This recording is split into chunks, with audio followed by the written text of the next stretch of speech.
Hello, everybody, and welcome back to another edition of A Handful of Hope. I am so happy and grateful to have Melissa Wilson with us here today, who in 2009 started Networlding Publishing for thought leaders who wanted to write books that make a difference in the world. She found that she could make the biggest difference by following her Power of 10 networlding process, helping 15 to 20 authors a year successfully write, publish, and launch their books. Melissa has taken her 20 years of experience in publishing to help more than 120 authors get their books written, published, and launched. Her clients have included people like the head of diversity for Hewitt, the president of Holland America Cruise Lines, the head of division of Allstate, the head of HR for the NBA, a 7-time Inc. 500 entrepreneur, the head of digital for Cisco, and thought leaders from many small and mid-sized companies around the world. Melissa's greatest passion is helping new adults get better starts in their lives and careers. Here she mentors up to 10 college students yearly in the areas of book, publishing, and marketing. Melissa, welcome, and thank you so very much for being here. Thanks so much, Jesse. Yeah, I have to tell you, Melissa, I have had such a joy getting to know you the last several weeks and our conversations we've had, and I am excited to just get a little piece of what we've been sharing privately out here with everybody else right now. Thank you. I want to start with noticing this piece about mentoring the college students. What draws you to that? Well, when I really love that question. I want to say everything. And then what's fascinating to me is when the college students come to get interned and mentored, what I ask them is, what's something or one or two things that you really want to do, in this case, in the publishing space? And it takes them maybe, 10, 15 minutes to talk through it because nobody's asked them that kind of question before. Some of them want to edit, some of them want to, one young woman wanted to write a whole book, and we did. And based on what they said, those are the projects we did over the summer. Mm-hmm. And what I saw was that it changed things for them because somebody wasn't telling them what to do. Somebody was asking them what they wanted to do. And I thought it was so much fun because I said, well, why wouldn't you want to work on something that you loved working on? And because they did, I ended up having so much fun. Quick example, I had 3 interns one summer, 1 girl, 2 guys, and I would have them because I'm in Chicago and right in the downtown area. And one of the interns was very good at photography and videography. And so I said, look, why don't you go out and interview people? Let's ask them questions like, what's your favorite book? What's the last book you read, etc. And they went out and they came back like 5 minutes later saying, oh, everyone's so busy. They didn't want to talk to us. And I said, well, imagine if it all works out. What might that look like? And you don't have to do it if you don't want to, but my recommendation is you go out there and try once again. Well, when they didn't come back for 2 hours, really worried about them. and they came back and they had interviewed 20 people. Wow. And everything had changed for them. And that began a lot of fun experience for them because they were able to see that they had power right then to get ideas, ask questions, and get really interesting answers. So that's the sort of thing that I enjoy most, is coming up continuously with new, if you will, challenging, intriguing opportunities for them too. And so anything is possible is the #1 learning point in networlding. I had an industrial psychologist work with me on creating an assessment when I was doing my own writing, learning, and creating and developing a methodology for better networking. And that belief, I think, is where I am with the students that I mentor, that I help them shift from I don't really know to, boy, here's what I want to do, and anything is possible. God, I love that. And I feel like too, what an incredible lesson to teach to young people that no doesn't have to be a final answer. That's a good one. Yes. Right? Because I feel like so many people I talk to in virtually any and all professions and aspects of life, and even in their relationships, they suffer so prolonged and so unnecessarily because they believe no means no versus next opportunity. Yes. And that no could be the big precursor to yes. Yes. And there are so many thought leaders who have challenged the concept of no. And one of my lines is, I can tell the sign of a successful entrepreneur by the number of times he or she can say no. Mm. Because there are yeses out there, 100% guaranteed. And I have found through the years with mentoring a lot of different people that if I stay steady reminding them of that they get to the breakthrough point. And that's the concept of, the Michael Jordan concept. I'm going to go back and I'll be there when no one else is there, 30 minutes a day, every day I possibly can. And that made all the difference. So you're going to find it out there. It's definitely possible. And I want to say one thing we're doing in publishing now, I have these blocks in all the different books for the authors that I know in reading thousands of book reviews, one thing people want in books, especially nonfiction books, especially in business books, they want to know that science supports it. Social science, biological science, whatever, chemical science, any area of science out there, they want to know that it's a fact. And I can definitely say that that's been proven. Yeah, and I think that it's so incredibly fascinating too, because when you think of the psychology of so many people, it's like our default is to go out and expect a no. And I love how you framed it for them of what would it be like if the best case scenario happened. And how empowering that would be if we were to train and develop that default psychology to be an assumptive that the best case scenario can happen. What does that look like? You're right. And it really comes down to we talked before we started about being a seeker. If you look for it, you will find it. So it's really like, where's Waldo? You're going to find the yes. You just have to know it's out there. And it's interesting that no and no, K-N-O-W and N-O-W are so, you could get very confused with that. Yeah. But I know K-N-O-W, that yes is out there. The yeses are out there. And another thing that has been really provocative and I think is relevant here is the concept of leverage. So I used to do lots of talks at the University of Chicago. They named me, and I'm not patting myself on the back, they named me one of the 6 outstanding women of the decade. I was on their Women's Business Graduate Advisory Board, but I never went to the University of Chicago. And they said, that's okay. I said, I didn't go there. I said, well, if you're going to give out awards, can I have a honorary doctorate? They're like, oh, no, we never do that. And I said, well, how about now? If you're gonna give me this, I'll take the doctorate. But by the way, UFC, I'm waiting. I think it would be really fun.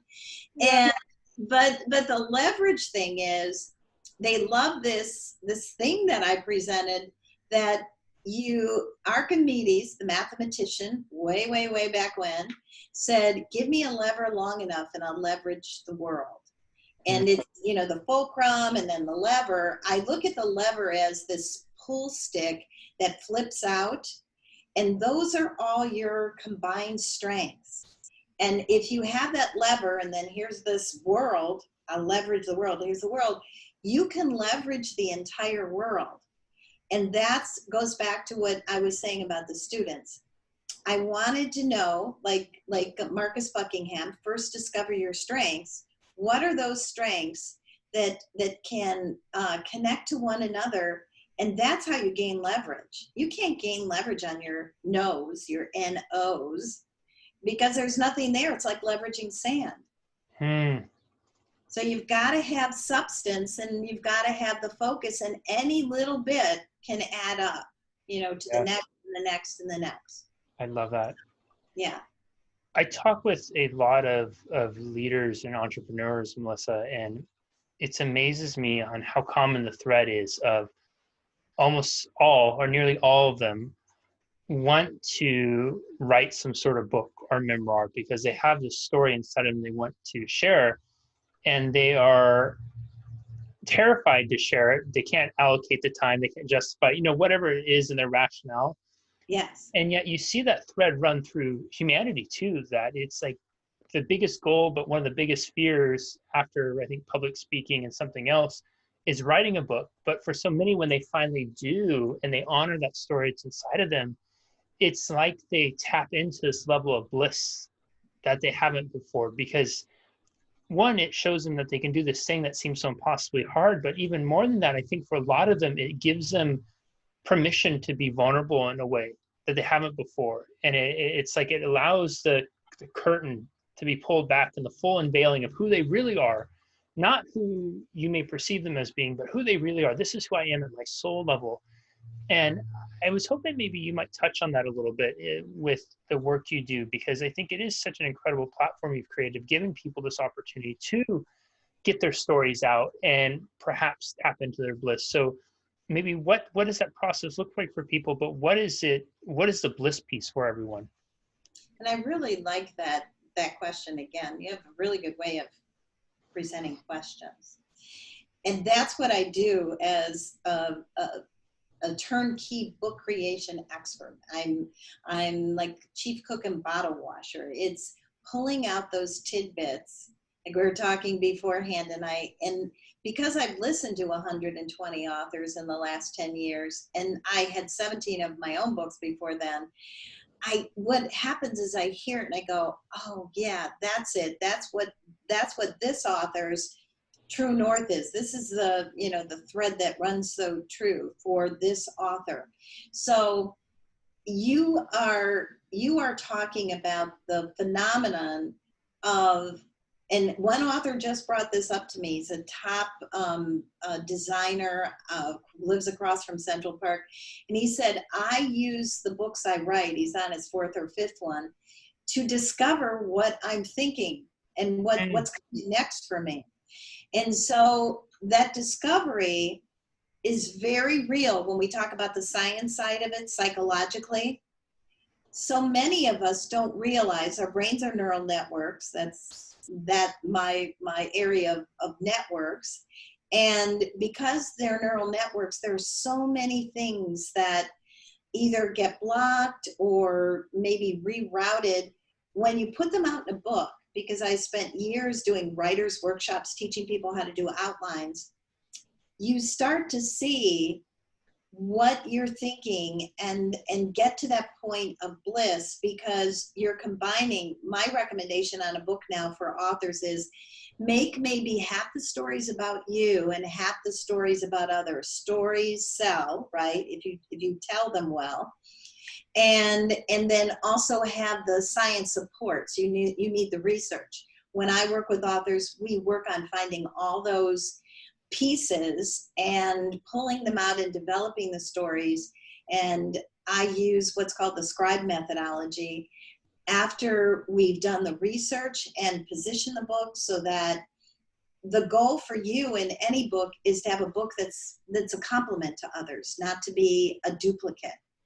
And so it's pulling all that rich material out of you, and you actually learn and grow. Our authors, whether they're at whatever level in their career, they're growing to another level from the experience of the book. And I told you before we started, I'm working on this book now. I'm titling Brave Leaders, Terrified Authors, because there are so many, just like Stephen Pressfield, love the author. I got to work with him with Seth Godin when Seth was reinventing publishing and back in 2008. But Stephen Pressfield wrote The War of Art, and it's all about resistance to writing. And what I love about what I do is I handhold these authors through. It usually ends up being on average about 4 to 5 months, so that they can get what they get what they need to go to the next level.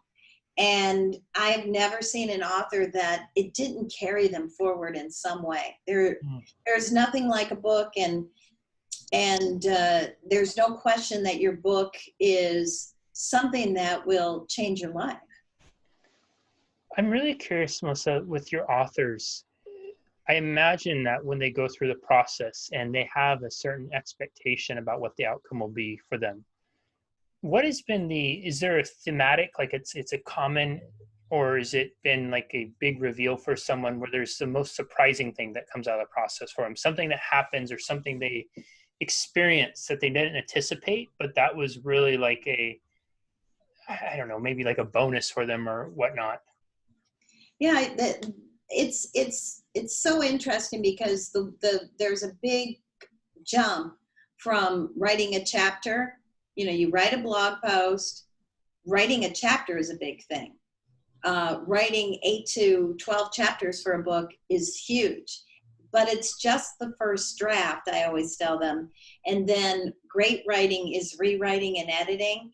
So they're learning about concepts, the concept of a book, and they're in the book world. There's usually what publishers say is there's the big idea book and the how-to. What I'm seeing that people want is a cross between the two. So I also help the American Marketing Association bring out the first 2 books in their series called The 7 Problems of Marketing, and I talked them into becoming a publisher. And it was fascinating because they were professors from the Drucker School of Management out in your area in California. And what one of the professors had done is gone to 15 traditional publishers asking them, well, what would you do for us? And there was no publisher. Each one of them said, well, we can't do a book that's a mix between the two. And I was with them for about an hour and a half at the AMA, American Marketing Association, listening. And in the middle of that meeting, I just looked at them and I just said, what do you guys think about it? Do you think you can do both? And they said, yes. And so what's so fascinating is I like to call what we do agile publishing, because I don't think that the publishing world, I think it's very, just like companies, and a lot of companies are still this way, they're siloed. They're putting boundaries around possibilities. And that's like putting a barbed wire fence around your potential. That's not going to work. I love that. Putting boundaries around possibilities. Yeah. And they're the ones who are creating their own jail cells of potential and limiting their potential. So entrepreneurship, my line is, it's where our creativity lies and it's where our hope is. And the book is such a key to open the door to many, many more possibilities, because we still filter. We can't help ourselves. We filter the experts we listen to by any validation that they're experts. Did you write a book? Did you do this? Did you do that? Yeah. Well, book is still the highest form of content. It's amazing too that is so prevalent, because it goes back to what you're saying with the college students, the idea of asking them what they want to do versus them being told what they should do. Yes. Right. It's this thing that plays out societally through so many of our timelines of here, we're going to put a boundary around your possibility. We're going to imprison your potential. We're going to tell you what you should do versus asking you what do you want to do. Yes. And it's like it's conditioning us almost from the very beginning of, here's all your potential. We're locking that away, and we want you to do this instead. And that's why at the end, when you're graduating from high school, they say we start out with a genius level of creativity. We were there at about 3 to 4 or 5. I would say if we're nurtured by parents and others, but it's almost all gone by the time we graduate from high school. And so what's been so rewarding for me is that these college students will come in and they'll be with me for 8 weeks, and they'll say, and they're Ivy League kids, the ones that I've worked with for about a decade, and they'll be going to Northwestern, the University of Chicago, wherever, and they'll say, well, I've learned more working with you in 8 weeks than I have in 4 years. They're going on their 4th year, I should say 3 years. And I'll say, are you kidding me? So what's wrong with that picture when they've spent a couple $100,000 for an education? And so it's not the right thing. If there's anything we want to do with our next generations, it's let them soar, let them go, let them fly. And Melissa means, it's Greek for honeybee, and it means honeybee. So I'm a cross-pollinator. It's like, let's go connect, let's explore, let's collaborate, let's co-create. And there shouldn't be any reason. Another one I say in the spirit of entrepreneurship, which you're centered in, let's be pie makers, pie bakers instead of pie cutters or slicers. I don't want a piece of the pie. I'm going to go bake another kind of pie. I love that. Yeah. I absolutely love that. It just made me flash back. I remember being such an arduous reader as a kid. And then when I got out of college, it was like the joy of reading had been zapped out of me. And it was a full 3 years before I picked up another book and read. And then thankfully the book I picked up was one that somebody had recommended, and I was in the right space of mind, and the book was the perfect book for me to read. And I remember when I picked that book up and started reading it, how pleasurable it was. And I found myself, I remember one day even driving away from like my house and other stuff, and just parking at this random park that I'd never been to before, just to read this book some more, because I was so excited to read. And sitting there in my seat thinking, gosh, I forgot how fun this was, because so much of it had been, again, it had been like sucked out of me through education, because I was being told what I should read, never being asked what I would like to read. And inevitably, so many of those things I was told to read were also, the books the professor had written for the class and whatnot. Melissa, before I ask you my final question, yes, where can people find you online? Yes, I was going to say that too. I've got Networlding, net and then world and then ing instead of networking. It's networlding.com is my main site. And I have a bunch of free books there. I've got the how to write a business memoir, how to write a TED Talk and turn it into a book. There are at least 4 different books on there. And then I'll be doing the Brave Authors book. That will, be something that I'll have available to people. So networlding.com, and there are at least 400 blog posts that help you with writing. And then there's the readaroundtheworldnow.com. So my request back to you is, you have got to fill out a submission on that one, Jesse, because I actually, when I read what people write, I ask them what was the book they read when they were a kid, and then what's the book they read that they loved when they were a kid and why, and then I give a link to the books for people, and then what's the book you've read as an adult and then that you love, and then the book you love now, and with pictures. It's like the Humans of New York, but with books. And I find myself picking up all the books people recommend, and I'm having so much fun. And eventually, I do want to do a podcast where people read. So I'll have to have you on reading the book that you love. And my goal is to make reading come alive. And anything that I make on that site, because there's some books you can link to, and I get, very small amount for it. But everything on that site is going to help literacy for at-risk youth and helping them read. Because I think if we can make that reading joyful, gosh, it changes lives. I will fill one out later today. And what you just said feeds perfectly into the last question I wanted to ask you before we wrap up. How important is giving to you, Melissa? Yes, giving to me, and I told you before we started, I realized when I started thinking back on my life for whatever reason, there's this amazing show on Amazon called Being Erica. And you get to go back in time, and it's so much fun. You get to go back in your past and relive your life with regrets that happened. And so I just saw that. This is the second time I've watched it, and there's something to be said for reading something twice or watching something twice. And what I realized when I look back at my life, if there are any regrets that I have, it would be, I should have given more, like Schindler, but I could have done this. And I love to give so much. It's really who I am.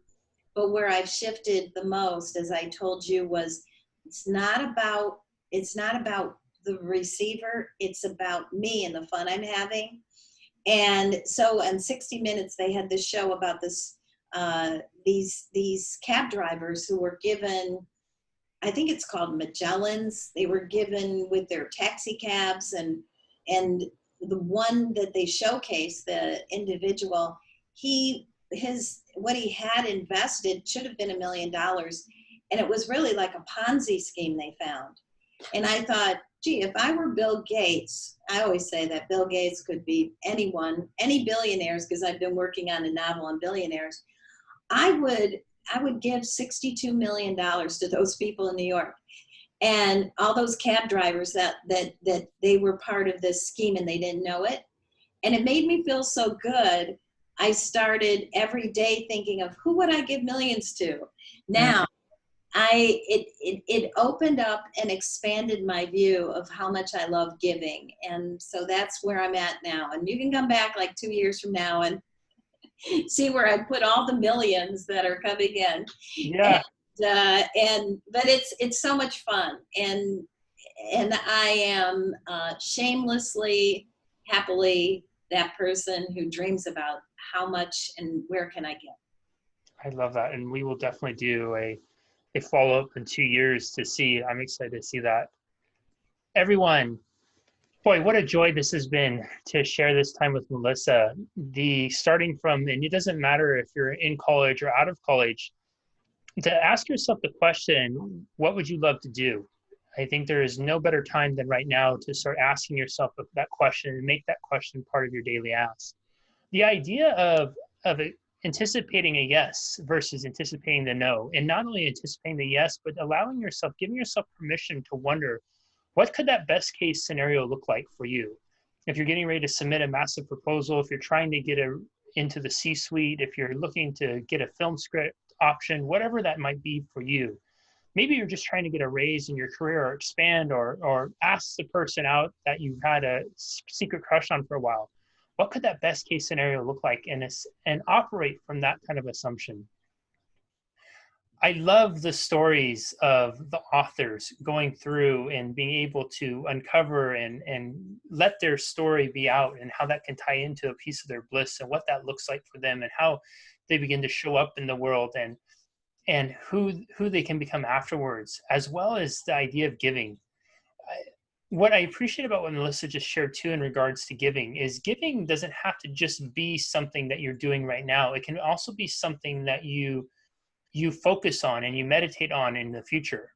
The idea of allowing yourself and creating a framework to be excited about being a Bill Gates-esque kind of giver and playing that kind of space for yourself. What would that look like for you? What would it look like for you if every day you meditated on how can you give more? What would it look like for you if you imagine that the wealth that you can bring into your life in the future will not just be wealth that goes into lining your bank account, but be wealth to go out and to distribute out to others to make the overall world a better place? What a fun game that would be. How much of an extraordinary space would that operate in?